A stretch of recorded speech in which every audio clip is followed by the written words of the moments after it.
Welcome back to the OHL Fanboys podcast as we wrap up Day 5 from the 2017 MasterCard Memorial Cup. The St. John Sea Dogs beating the Seattle Thunderbirds 7-0. I am Steve McLean. With me is Brian Thompson. I'm back for segment 2 today. It's my show now. Yeah, that's Aaron Cooney for the Erie Otters. I didn't get to meet him, so I'm like, get your ass back here, Aaron Cooney. You guys had the fun of the tailgate, though, today, even. Yeah. That's what we do in Erie. It's we're not used to having to pay so much for beers up here because, like, in Erie, you can find a quarter draft night at a bar.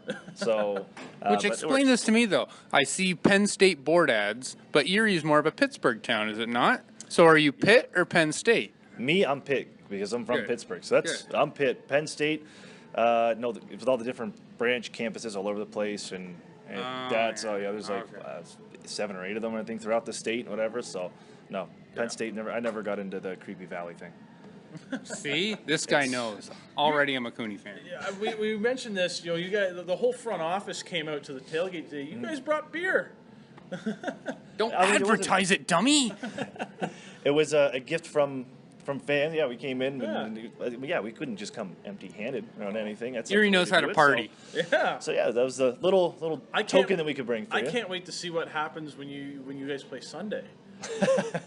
I don't know. I don't know if the rest of the guys they show up at all. They may show up tomorrow if the rain holds off for you. And Erie, the front office already said they may stop by since it's our game. So we'll find room. Yeah. Well, we roll 8 deep. If you didn't see the I heard the car roll up and everybody just kept coming out. It's like a clown car. That's awesome though. So talk about tonight's game. Night 2, a blowout city. This isn't night 3 in a row. Weird. Oh, no, yeah, night 3 in a row. Yeah, it's fifth with the blowout. That's right. But this is starting to. We're gonna get into the good games now, right? We hope. It's gotta be. Who knows with this tournament the way it's gone? It's been bizarre.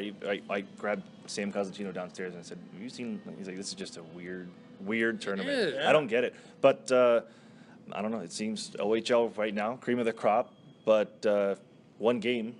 Who knows, come semifinal, whoever ends up dropping on Wednesday. But tomorrow night should be a lot of fun. I don't want to discredit Seattle and St. John because it's not fair to them. Anyone who wins 16 games, you can't say does not deserve to be here.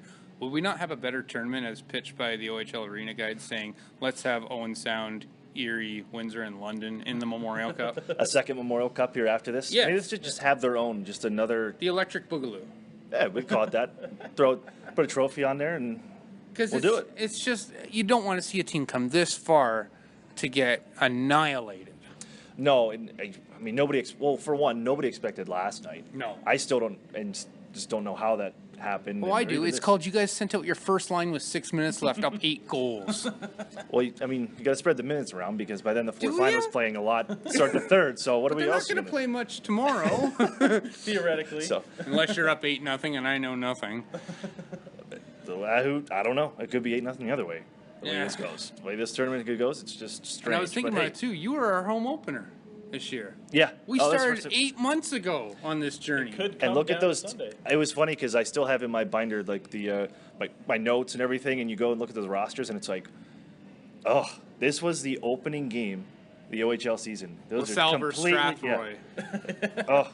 It was brutal to watch. Well, I mean, I remember that game. It was like, it started off, I think we were offside about 7 times in 2 minutes or something. Yeah. And then, finally had some scoring, and it was just a bad hockey. That was our complaint at the beginning of the season. It was like, oh, we start this so early, and the guys still are up in the thing, so we were paying full price for Junior B. Now we're paying way over full price, but we're going to get a quality game. I think you called them the LaSalle Spitfires. It was the LaSalle Spitfires. Yeah. I think I have to reserve my comments on the pricing on the record. Yeah, Mr. Freebie. So, rub it in. I was going to hide it. We'll see what happens tomorrow night with the Spits and Otters. We kind of already talked about that in your first segment today, but now you know if the Otters were to lose tomorrow night, you would play the St. John Sea Dogs on Friday in the semifinal. With limited success against them so far. It's been tough sledding. How big was that for St. John, though, after getting 12 against them last night to win 7-0 tonight, regardless of strength of opponent? That had to feel good for them and kind of get them back on track. That's kind of what a lot of their when they did speak English and they could listen to what they were saying. That was kind of like the message from the players was, yeah, you know what, what happens in the past you can't change. Okay, so the only time you're going to see 12-5 is if you go and look this one up. But they had to focus on one game. That's what it came down to. Their season came down to one game, and we saw it here tonight that they struck there in the second period and just started rolling. And that was the St. John team I think that everybody expected to see in this tournament. In all the games, offense, they can move the puck so quick, and if you give them just that much space, they take advantage. So going forward, I mean, maybe that could be the spark that they needed heading into Friday, whoever they're taking. It's not a team that you want to take lightly at all with the offensive power that St. John has. Are you surprised at all that St. John was able to rebound just 24 hours after the beating that they took against Erie? No, I don't think so. I think it's pretty easy to just, I would imagine it's pretty easy to put that on the back of your head because you really weren't in it. You got a couple goals at the end.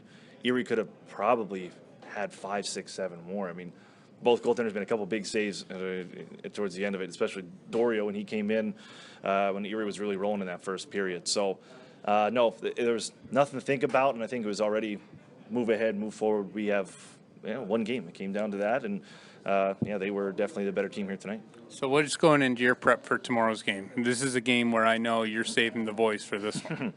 No, I had to rest up myself here today. You guys are actually cutting into my rest day after all the work I did yesterday. You made us wait, buddy. So, no. We're doing this about an hour later than we usually do. It's on my time. It's now my show. Yeah. No, okay. Right. No, tomorrow I don't think I can't see it. Us having combined 10 goals or anything like that. I think this one's going to be real tight. It's going to be the best of what the OHL has to offer and a lot of what we saw in the postseason as well. So this should be another one that everybody's been looking forward to.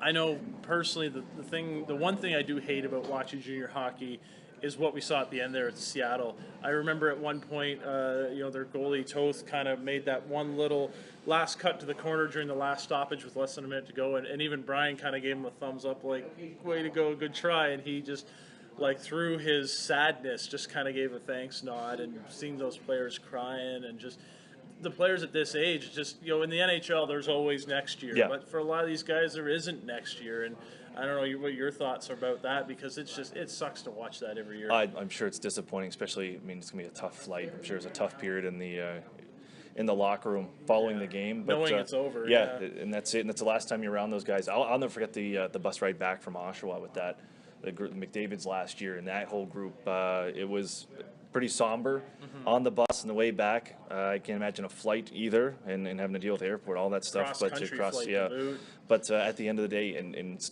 Connor Walchuk said it at the end there, that when this will pass, and you still got to remember, you're WHL champions. You beat the number one team in the country in Regina, and you've got yourselves here to the national championship here for junior hockey. So it's still impressive what they have accomplished. That kind of brings up something that Brian mentioned during late in the third period of the game, or it might have been his buddy Ben, regardless who said it.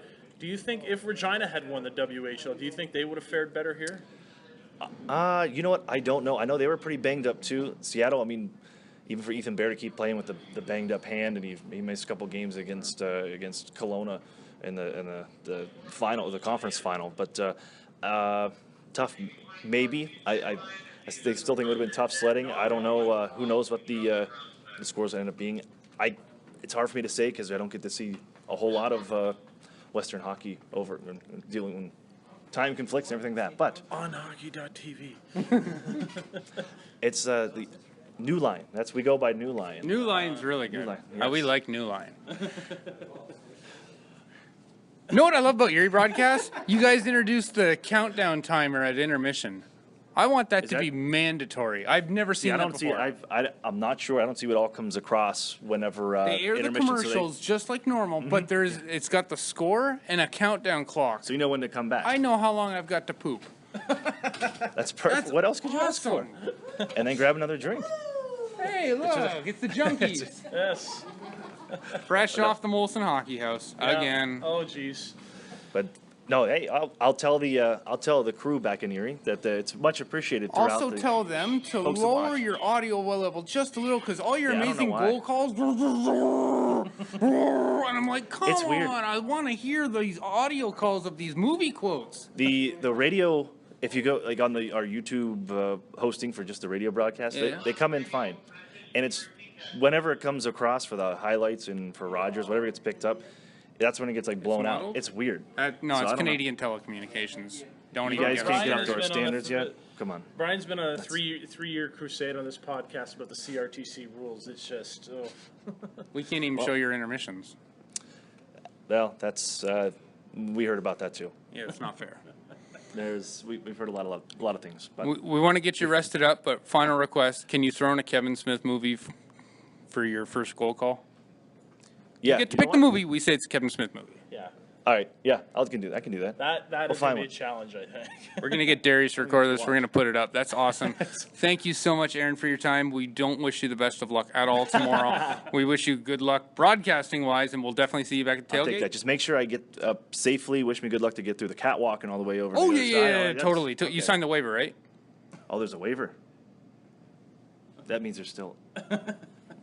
Thank But you. we'll be there. We'll see what happens with the. We'll see the guys back. Hopefully, the office stops by again for the tailgate. Very That was a much lot of fun. hopefully. So Yeah. just for the free beer, that's all. You I really got to want. I'll play tell some them, I guess. cornhole with you, man. I need a cornhole partner. That's awesome. Thank you so much, Mr. Aaron Cooney, for coming by. For Steve McLean, I'm Brian Thompson. We'll see you guys tomorrow back here on the OHL Fanboys live at the Memorial Cup tailgate.